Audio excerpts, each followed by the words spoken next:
Hola, bienvenidos a MD44. Desde que el ser humano tiene memoria hemos mirado al cielo buscando, no sé, quizá buscando respuestas, encontrando una especie de calma en su rutina, el sol siempre sale, la luna siempre sigue su ciclo, pero ¿y si un día, así, sin más, sin avisar, el motor del mundo simplemente se apagara? Para nosotros, hoy en día, esto suena a ciencia ficción, ¿verdad? Es una pregunta para una película. Pero para la inmensa mayoría de la historia de la humanidad, esto no era una idea abstracta. Era un miedo muy, muy real. Un terror visceral que se apoderaba de civilizaciones enteras cuando, de repente, el día se convertía en una noche que no debía existir. Claro, antes de que tuviéramos la ciencia, las órbitas, las alineaciones, nuestros antepasados necesitaban una explicación para el suceso más aterrador que podían imaginar. Y cuando no tienes una respuesta lógica, la creas. Dieron vida a monstruos, monstruos cósmicos. Y aquí es donde la cosa se pone fascinante.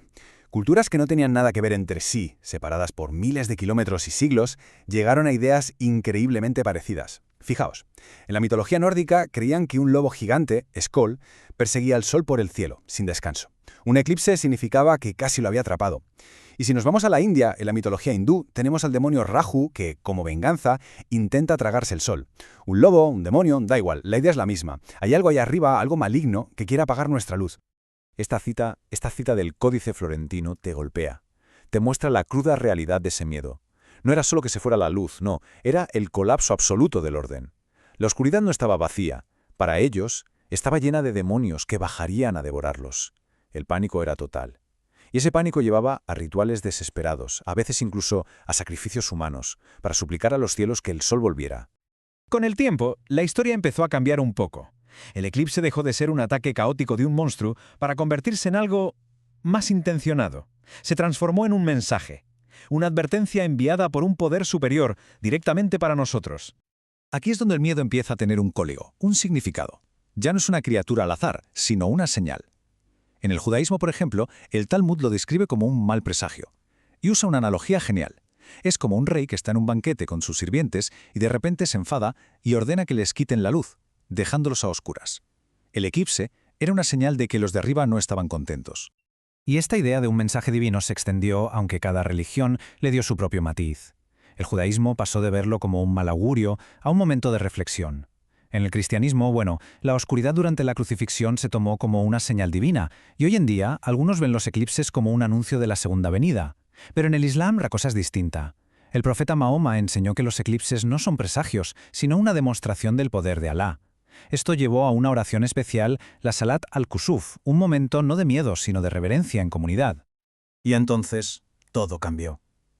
La humanidad empezó a mirar al cielo no solo con miedo o con devoción, sino con curiosidad y con herramientas.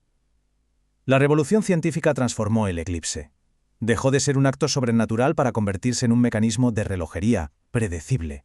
Un triunfo de la razón humana sobre el miedo más antiguo. Esto no pasó de la noche a la mañana, ¿eh? Fue un proceso largo. Los babilonios, allá por el siglo VI a.C., fueron los primeros en ver patrones, en darse cuenta de que los eclipses ocurrían en ciclos. Luego vinieron los griegos, como Aristóteles, y dieron el gran salto, entender que vivíamos en un sistema de esferas.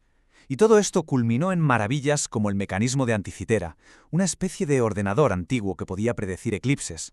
El monstruo estaba siendo derrotado por las matemáticas. Así que al final todo ese miedo, toda esa mitología, se reduce a esto, a una danza cósmica de una simpleza y una elegancia increíbles. En un eclipse solar, la luna, que es mucho más pequeña, se pone justo en el sitio perfecto para tapar al sol desde donde lo vemos. En un eclipse lunar, es la Tierra la que se mete en medio, y nuestra sombra tapa a la luna. Es un juego de sombras a escala cósmica, predecible, precioso y totalmente natural. Hoy, claro, con el misterio ya resuelto, nuestra forma de ver los eclipses ha dado un giro de 180 grados. El terror se ha convertido en asombro. Ya no nos escondemos de la sombra, la perseguimos. Y esta palabra lo dice todo, un báfilo, amante de las sombras. Ha surgido una subcultura entera de gente cuya pasión es viajar por todo el mundo, a veces a sitios súper remotos, solo para estar bajo la sombra de la luna durante unos pocos minutos. Lo que antes era la mayor fuente de pánico para la humanidad, ahora es el mayor espectáculo de la naturaleza. Pero la experiencia moderna es compleja. Por un lado, son oportunidades gigantes para la ciencia y la educación. Se montan festivales, eventos, la gente se une. Por otro lado, esta fascinación masiva crea unos problemas logísticos brutales. Ciudades enteras colapsadas por el tráfico, los hoteles a reventar. Vamos, que el espectáculo celestial puede crear un caos bastante terrenal. Y sin embargo, y aquí volvemos a la búsqueda de significado, incluso en nuestra era científica, donde podemos predecir un eclipse al segundo con siglos de antelación, esa necesidad de encontrar un porqué más profundo no se ha ido. Para mucha gente, que sea un mecanismo no anula el mensaje. La idea es esta, y es clave para entenderlo. Que el universo funcione como un reloj no significa que el relojero no pueda usar momentos específicos para enviar un mensaje. De hecho, para esta forma de pensar, la propia predecibilidad es parte del diseño divino. Es una señal programada en la creación desde el principio. Y estas interpretaciones son de lo más variadas, ¿eh? Hay quienes se centran en las lunas de Sambre, que son series de eclipses lunares que coinciden con fiestas judías y las ven como una señal para Israel.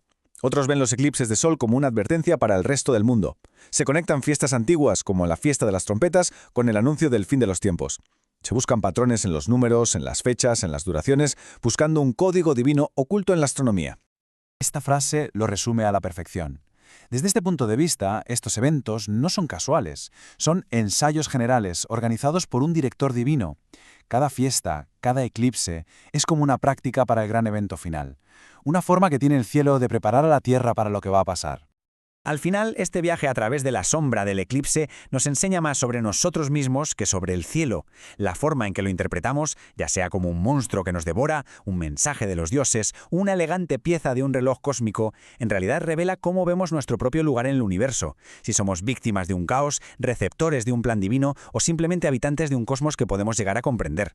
Si te ha gustado el vídeo, suscríbete, deja un me gusta, comenta lo que más te ha gustado y comparte el vídeo.